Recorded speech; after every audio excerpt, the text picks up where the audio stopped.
Enzo Recto, kalaban ang katiwalian at kasinungalingan, kakampi sa katotohanan at kabutihan. Ito na namang ginawa na naman ni Alan Cayetano kay Lacson. Talagang grabe ang obsession nito ni Cayetano kay Lacson eh. Galit talaga siya kay Lacson. Ha? Bakit natin nasabing galit siya kay Lacson? Sobrang galit niya. Eh di ba sabi niya, ang mga senador ngayon nakasama daw sa mayorya, mga tuta yan ng Malacanang. Sabi ni Cayetano, mga tuta yan ng Malacanang, sabi niya. Ha? Si Soto, si Rapi Tulfo, si Gatchalian. Pero ang matindi daw diyan si Lacson. O, sabi ni Cayetano. Kasi si Lacson, sabi niya, hindi na yan tuta, aso na yan. Ngayon na naman, mayroon na namang patutsada kay Lacson, mga kabunyog, itong si Cayetano. Ang sabi na naman ni Lacson, ay ni Cayetano, mga kabunyog, sabi niya, kung gusto ninyo ng pampaputi, punta kayo kay Senator Lacson kasi magaling yan mag-whitewash. O yan o. Balita yan sa mainstream media, News 5. O. Imagine niyo ganyan yung kanyang mga sinasabi. Ayan o, mga kabunyog, nakita nyo. O. Quote card yan ng News 5. Talagang sinabi yan ni Cayetano. Kung gusto nyo ng pampaputi, punta kayo kay Senator Lacson kasi magaling mag-whitewash. Kailangan nakakapag-multitask tayo, di ba? Kaya nga dinidistract eh. Kaya nga inaaraw-araw ko ni Senator Lacson, sasabihin niya, move on, tapos siya din ang hihirit. Ang daming, i-explain ko yon yung sinasabi niyang hindi statesman. Ang i-explain ni Senator Lacson ito. Kasi ako, 2007, naging chairman ako ng Blue Ribbon Committee.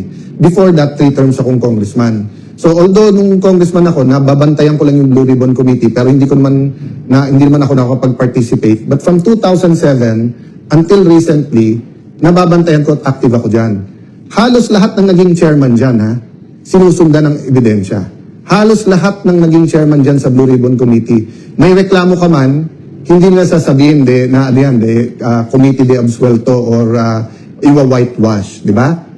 Pero during the time of Senator Lacson, kaisa-isa siyang chairman na obvious, dinidetermine ang direction ng committee. Siya na nagtuturo kung sinong guilty o hindi. Pati papunta sa DOJ, papunta sa ombudsman, di ba? Parang nagpapasahan. So, very, very clear yon, di ba? So, kung gusto niyo ng pampaputi, punta kayo kay Senator Lacson kasi magaling mag-whitewash. Ay, matindi itong taong to. Grabe grabing pait sa katawan nito, mga kabunyog. So grabing pait sa katawan nito. Ang nanalantay yata dito, mga kabunyog, kay Cayetano. Panay kapaitan. Panay ang bukang bibig niya, mga mapapait na mga salita. Katulad niyan, imagine niyo, sabihan niya ng ganyan si Cayetano, si Lacson. Kung gusto daw na magpaputi, pumunta daw kay Lacson kasi magaling itong mag-whitewash. Ay, grabe. Grabe. Ang rason niya lang, bakit ganyan yung mga bira niya kay Lacson? Kasi, inaakusa niya si Lacson, ay inaaraw-araw daw siya ni Lacson, mga kabunyog. Yun ang akusasyon nito, ni Cayetano. Sabi niya, inaaraw-araw ako ni Lacson eh.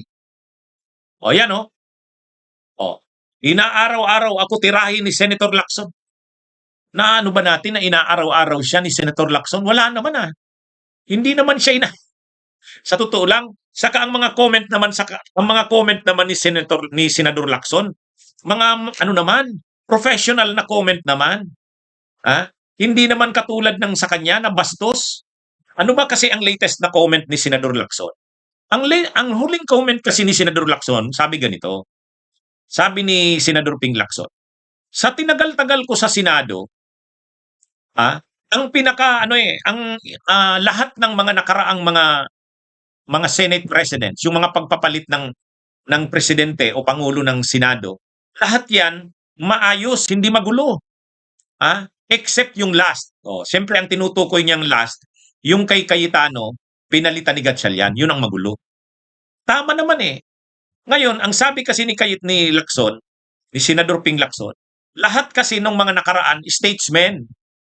Dito hindi kumbaga. Ngayon, ano naman yung ganung comment Ano pa naman yun professional na comment pa naman yun. Hindi naman yun masyadong ano ba 'yon? Masyadong ano ba 'yon? Bastos? Hindi naman eh.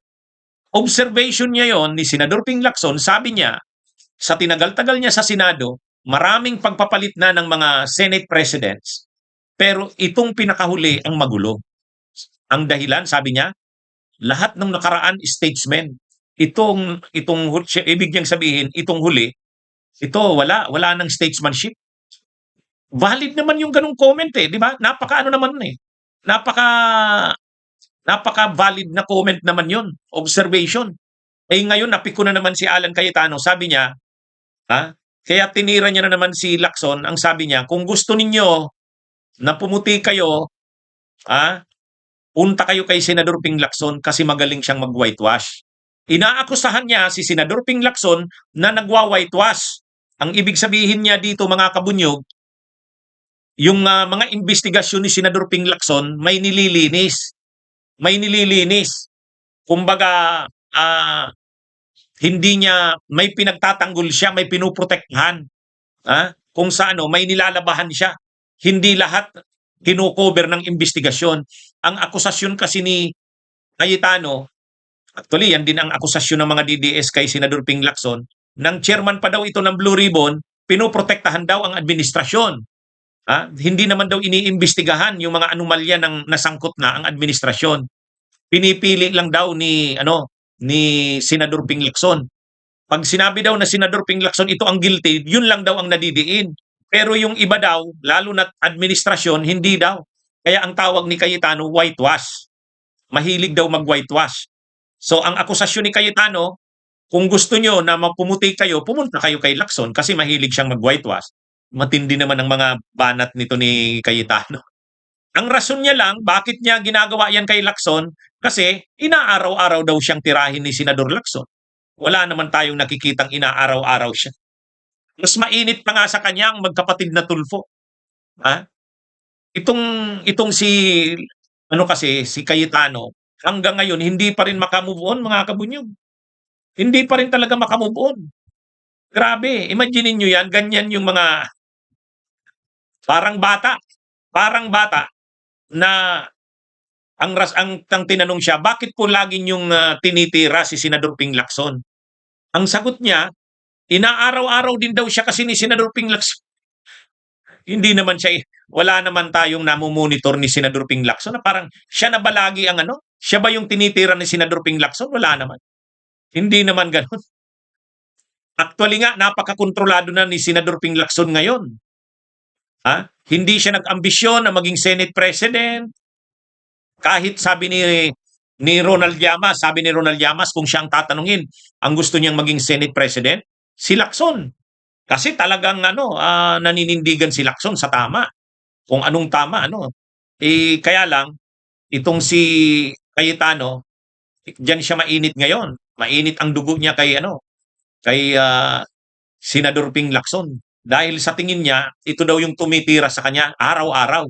Wala naman tayong nakikitang ganun. Siya ang araw-araw, lahat na lang niya tinitira ni Cayetano.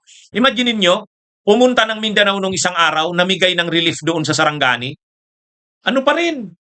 Ang kanyang speech doon sa harap ng mga taga Sarangani, namimigay sila ni Padilla ng relief.